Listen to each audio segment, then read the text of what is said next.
रहमान साहबा किस तरह से देख रहे हैं इस तारीखी मुआहदे को, क्या अफादियत होगी और ख़ित्ते के अंदर खुसूसन मिडल ईस्ट के अंदर जो सिक्योरिटी मसाइल हैं वो किस तरह से हल हो सकेंगे?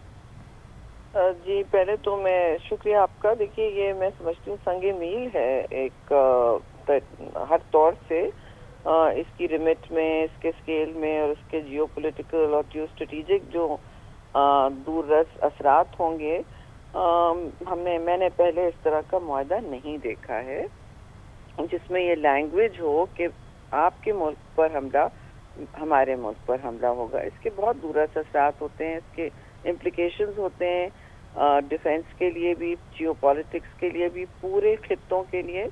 और जिसको आप मिडल ईस्ट कहते हैं, ये कॉलोनियल टर्म है जी, तो I would urge you to say West Asia. तो वेस्ट एशिया के लिए और साउथ एशिया के लिए भी, जो हमारा खित्ता है, दोनों खित्तों के लिए बड़े असरात होंगे। बल्कि मैं समझती हूँ दुनिया में कलेक्टिव सिक्योरिटी का के इस वक्त के लिए ये एक बहुत अहम मुआहदा है। सारी दुनिया की नजरें होंगी। किंगडम ऑफ सऊदी अरेबिया एक एनर्जी टाइटन है जिसकी जियोपॉलिटिक्स और डिप्लोमेसी दूर तक जाती है, उनकी आवाज़ भी दूर तक पहुंचती है।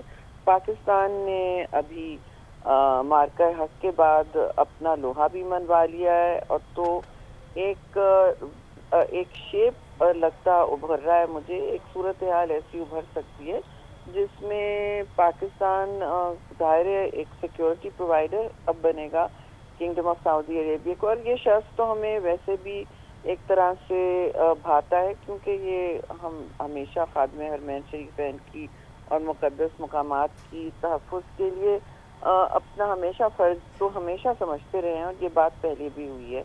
लेकिन ये अब म्यूचुअल डिफेंस पैक्ट जो बन गया है, इसके बहुत बहुत क्लियर इम्प्लिकेशंस हैं।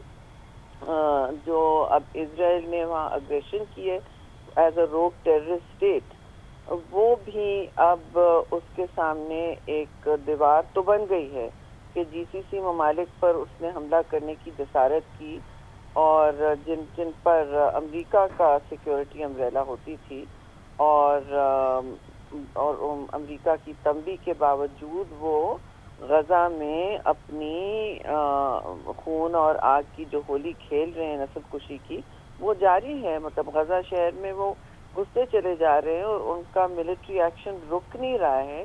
ये रोग मिलिट्री एक्शन है, ये टेररिस्ट मिलिट्री स्टेट रियासती एक्शन है जी, मैं वाज़ेह तौर पर कहूँगी। क्योंकि इजराइल ने इंडिया की तरह हमेशा मल्टीलैटरलिज्म को आलम को हमेशा बेसिकली अपना मौका ही दिखाया है कि हम आपके कवानीन, आपके आर्किटेक्चर को, पोस्ट वॉर को कुछ नहीं समझते। हम किसी लॉ के मातहत नहीं हैं, हम बाला हैं हर चीज़ से। तो जब कोई रोग मुल्क इस तरह बेलगाम हो जाता है और इंटरनेशनल ऑर्डर को जंगल का कानून बनाने की कोशिश कर रहा होता है, तो उसके रास्ते में तो ढाल बनना ज़रूरी है। और ये बहुत ही अहम, और मैं समझती हूँ दोनों ममालिक और खित्तों के लिए मुफीद मुआहदा है। रहमान साहबा, ये फरमाइएगा कि जिस तरह से पाकिस्तान का एक किरदार जो है आलमी सतह पर सिक्योरिटी प्रोवाइडर के तौर पर आप देख रही हैं, इस एंगल से आप किस तरह से देख रहे हैं पाकिस्तान के मुस्तकबिल को? क्योंकि एक जानिब हम देखते हैं दुबई, सऊदी अरब जैसी बड़ी स्टेट्स हैं जिनके पास बुलंदोबाला किस्म की इमारात हैं, अच्छा इंफ्रास्ट्रक्चर है। दूसरी जानिब एक पाक फ़ौज है जिसके पास मजबूत एक फ़ौज है जिसका एक नज़्म ज़ब्त है और पूरी दुनिया के लिए मिसालें हैं। इसको किस तरह से देखती हैं? जी बिल्कुल, पाकिस्तान ने फौज, मुसल्लह अफवाज के हवाले से तो अब कोई किसी सवाल नहीं है, किसी के जहन में सवालिया निशान नहीं रहा कि पाकिस्तान की कैपेबिलिटी और साख क्या है, अहलियत क्या है। ठीक है, तो वो तो इस्टेब्लिश हो गई है, किसका सिक्योरिटी, किसका प्रोवाइडर, ये भी सामने आ सकती है बात। लेकिन अभी कब्ल वक्त होगा कहना कि ये पूरे खित्ते के लिए हो सकता है, क्योंकि सवाल तो सबके जहन में ज़ाहिर है, क्योंकि वहाँ ये बात छेड़ दी गई थी दोहा के मीटिंग में, समिट में। बिल्कुल। लेकिन आगे देखते हैं। बिल्कुल मुल्क को अपने आप को अंदरूनी तो और मिस इक्तिसादी सतह पर भी सॉलिडिफाई करना होगा। ये मिलिट्री स्ट्रेंथ ज़रूर बहुत अहम है। इसको मौका समझ के, एंट्री पॉइंट समझ के آپ اپنا انویسٹمنٹ کلائمیٹ اور اقتصادی کلائمیٹ بہتر کریں۔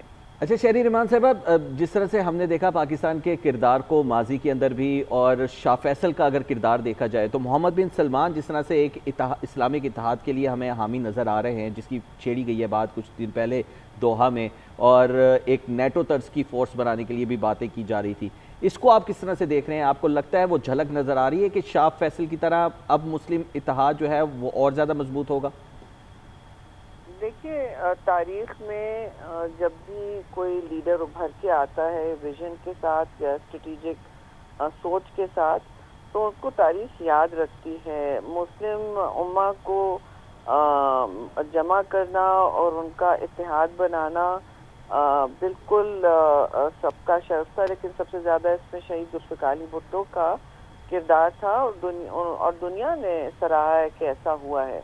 تو لیڈرشپ کا بڑا کردار ہوتا ہے، اور ہر جنریشن میں اگر وقت ضرورت اس طرح کی لیڈرشپ ابھرتی ہے تو ظاہر ہے ہر خطہ ان کے لیے منتظر رہتا ہے اور ویلکم کرتا ہے۔ شکریہ جی۔ ٹھیک ہے، بہت شکریہ شہری رحمان صاحبہ، آپ نے ہمیں اپنا قیمتی وقت دیا۔ ہم تدیہ لے رہے تھے شہری رحمان صاحبہ سے پاکستان نے حرمین شریفین کے تحفظ میں شراکت داری کا